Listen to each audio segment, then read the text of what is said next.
Hi, I'd like to welcome you to the first ever Food Allergy Love with Lauren. I'm Lauren, and I'm the proud mom of 2 boys, both who have life-threatening food allergies. A little bit about my boys. My oldest son just turned 4, his name is Christian, and he had his first reaction to egg when he was 17 months old, and we shortly after had a formal diagnosis of an egg allergy, and we were sent on our way with EpiPens. My youngest son, Atticus, is 2.5. His first reaction was to dairy after having some dairy formula when he was 3 months old. He had another reaction to soy when he was 4 months old, and his first anaphylactic reaction was when he was 8 months old, and it was to peanuts. No, I didn't give him peanut butter, but I had peanut butter for lunch, and we didn't suspect a peanut allergy, so I probably didn't wash my hands well enough. Still had peanut protein on me, and somehow through holding him and nursing and things like that, he came in contact with the peanut. Put the fire department in our living room, which is very fun.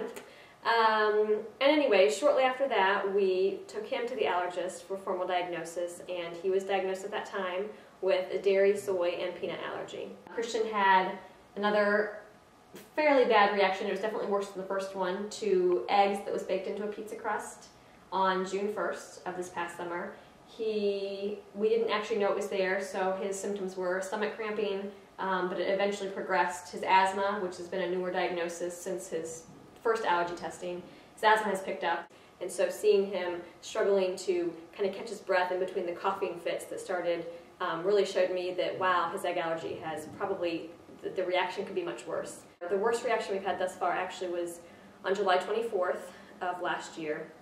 Atticus tried hummus for the first time, and within minutes everything was swelling.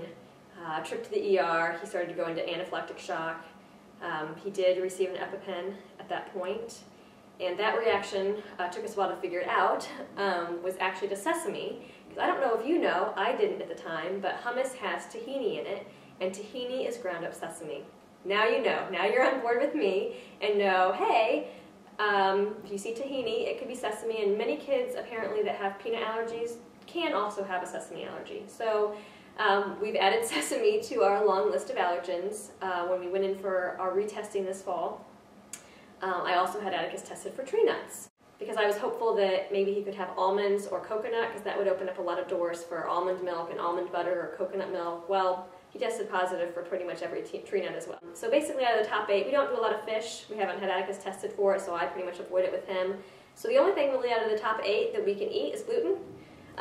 Sometimes I go on and off a gluten-free diet because I just feel better, so sometimes you'll find recipes from me that are in fact gluten-free. Well, that's a little bit about my boys.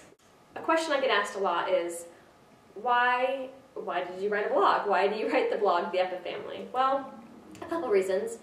The main reason, though, is that when we first had our diagnosis, mainly after Atticus had his first anaphylactic reaction, it was a very dark time for me. I was very fearful because I didn't know how sensitive my boys were to their allergens, and they were babies. They couldn't talk to me. They couldn't communicate. I could barely get my 8-month-old to stick his tongue out for me. So, you know, I knew what to watch for. I had EpiPens, so from that end I kind of felt safe. But you know, there wasn't anyone to hold my hand. There wasn't anyone to go grocery shopping with me and to show me how to read food labels. There wasn't anyone to tell me that, you know what, it's scary, but you're going to be okay. I couldn't find another mom who was like me, who basically had to stay in, because that was where I felt the safest with my boys, was when they were here in my environment where I knew what food was in this house, and I knew that I was washing my hand after I ate everything. So I basically started this blog in hopes that you won't have to walk through that time, that dark time that I did, that following maybe a diagnosis for you, that you can find the Epi-Family, and that I can virtually hold your hand and teach you how to grocery shop and teach you how to read labels.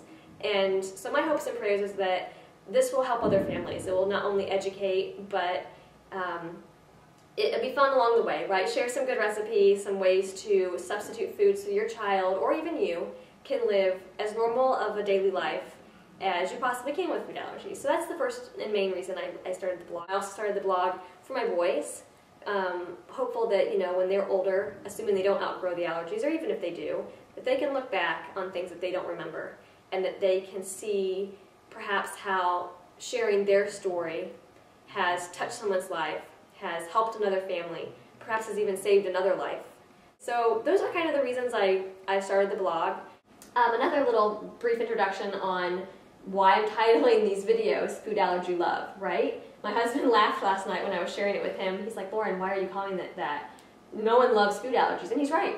I titled the blog post about my son's anaphylactic reaction to hummus, I hate food allergies. That would probably be a more appropriate term for this, right? Because nobody loves food allergies. But you know, that's no way to live, right? I've been there. I've lived that, following their diagnosis, following the first anaphylactic reaction we had. It was very dark. It was a very scary time for me. But since then, I realized that wasn't working. And after our retesting, when I realized, you know what, we're not getting better. The numbers are climbing. We're not outgrowing these yet.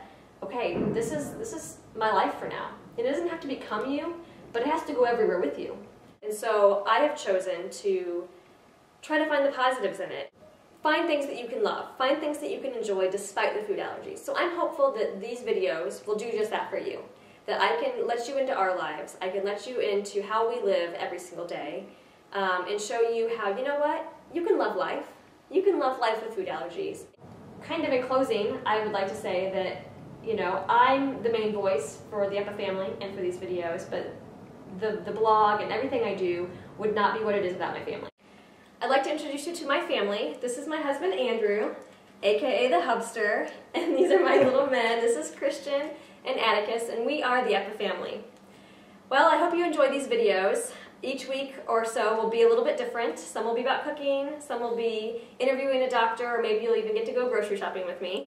So anyways, that's all of the food allergy love I have for today. So stay safe and always carry your eppies.